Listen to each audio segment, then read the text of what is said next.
दोस्तों, आज हम जो कहानी आपके लिए लेकर आए हैं उस कहानी का शीर्षक है फूलों का जादुई ताजमहल। एक बार की बात है, राजस्थान के एक छोटे से गांव में एक राजमहल खड़ा था जिसे फूलों का ताजमहल कहा जाता था। यह महल हर ओर से सुंदर फूलों से घिरा हुआ था और इन फूलों की महक इतनी मोहक थी कि पास आते ही लोगों को ऐसा महसूस होता जैसे वे किसी जादुई दुनिया में आ गए हों। लेकिन इस महल के बारे में गांव में एक डरावनी कहानी प्रचलित थी। कहा जाता था कि यह महल शापित है और रात के समय यहाँ अजीबोगरीब घटनाएं होती हैं। कहा जाता था कि कई साल पहले इस महल में एक राजकुमारी रहती थी जिसका नाम रत्नावली था। वह बेहद खूबसूरत और निर्दोष थी। उसकी सुंदरता की चर्चा दूर दूर तक फैली हुई थी, लेकिन उसकी सुंदरता के साथ ही महल के फूलों की महक भी एक रहस्य बन गई थी। राजकुमारी के बारे में कहा जाता था कि वह फूलों से बातें करती थी और फूल भी उनकी आज्ञा का पालन करते थे। लेकिन एक रात कुछ भयानक हुआ। महल के भीतर से डरावनी चीख सुनाई दी और तभी से राजकुमारी का कोई पता नहीं चला। जब राजा और उसके सैनिक ने महल की तलाशी ली तो उन्हें राजकुमारी का सिर्फ एक गुलाब का फूल मिला जो खून से सना हुआ था। उस दिन से महल के फूल भी मुरझाने लगे और उस महल को शापित मान लिया गया। भूतिया अफवाहें और गांव में एक अफवाह फैल गई कि राजकुमारी का आत्मा अब उस महल में रहती है। कहते हैं कि जो भी महल के अंदर रात में जाता है वह कभी वापस नहीं लौटता। गांव के लोग ने महल के पास जाना बंद कर दिया और महल धीरे धीरे खंडहर में बदलने लगा। परंतु जैसे जैसे समय बीता, लोग उस महल की कहानी को भूलने लगे। लेकिन एक दिन गांव में एक युवक आया जिसका नाम अर्जुन था। वह बहुत साहसी था और किसी भी चुनौती को स्वीकार करने के लिए तैयार रहता था। उसने महल की कहानी सुनी और उसे इस बात पर यकीन नहीं हुआ कि महल में सचमुच कुछ भूतिया है। अर्जुन ने गांव के बुजुर्गों से महल की कहानी सुनी, लेकिन उसे यह सिर्फ एक अफवाह लगी। उसने ठान लिया कि वह महल के रहस्य को उजागर करेगा। गांव के लोग ने उसे रोकने की कोशिश की, लेकिन अर्जुन नहीं माना। वह अकेले ही महल की ओर बढ़ गया। शाम का समय था और अर्जुन महल के मुख्य द्वार पर पहुंचा। महल के दरवाजे भारी और जर्जर थे, लेकिन जैसे ही उसने दरवाज़ा खोला, एक ठंडी हवा का झोंका आया और उसके चेहरे पर लग गया। अर्जुन ने अपनी मशाल जलाई और महल के अंदर कदम रखा। महल के अंदर की रहस्यमयी दुनिया। महल के अंदर घना अंधेरा था।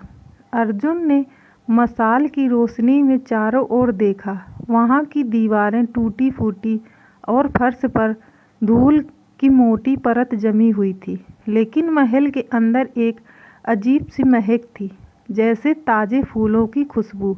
अर्जुन के यह देखकर हैरानी हुई कि इतने पुराने महल में अब भी फूलों की महक कैसे हो सकती है। जैसे ही अर्जुन महल के भीतर गहराई में जाने लगा, उसे पीछे से किसी के पैरों की आहट सुनाई दी। वह अचानक रुक गया और पीछे मुड़ा, लेकिन वहाँ कोई नहीं था।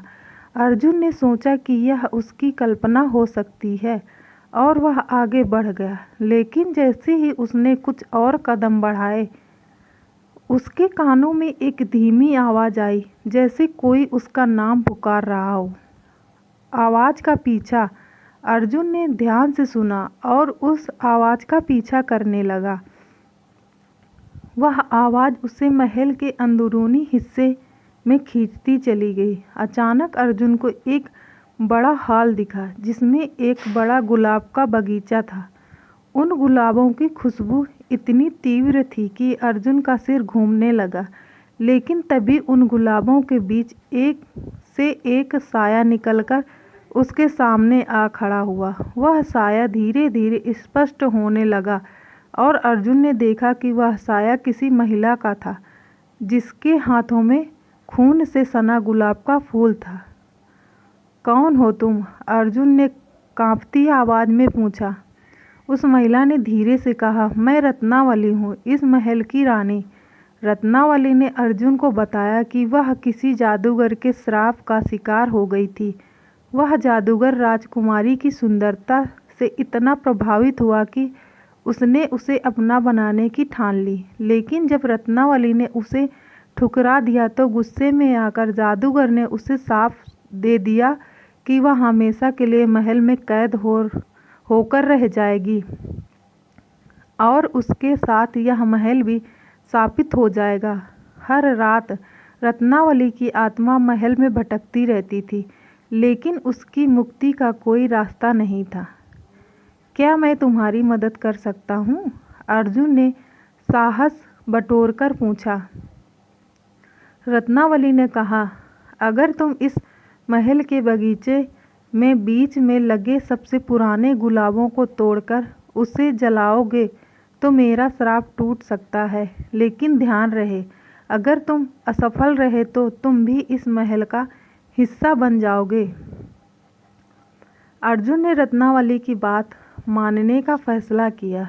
वह गुलाब के बगीचे में गया और उस पुराने गुलाब को ढूंढने लगा। लेकिन जैसे ही उसने उस गुलाब को तोड़ने की कोशिश की, अचानक पूरे महल में जोरदार हवा चलने लगी। चारों ओर फूलों के कांटे उसकी ओर बढ़ने लगे, मानो वो उसे रोकना चाहते हों।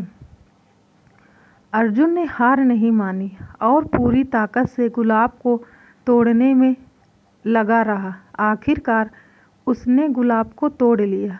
लेकिन तभी एक जोरदार गर्जना हुई और महल की जमीन हिलने लगी।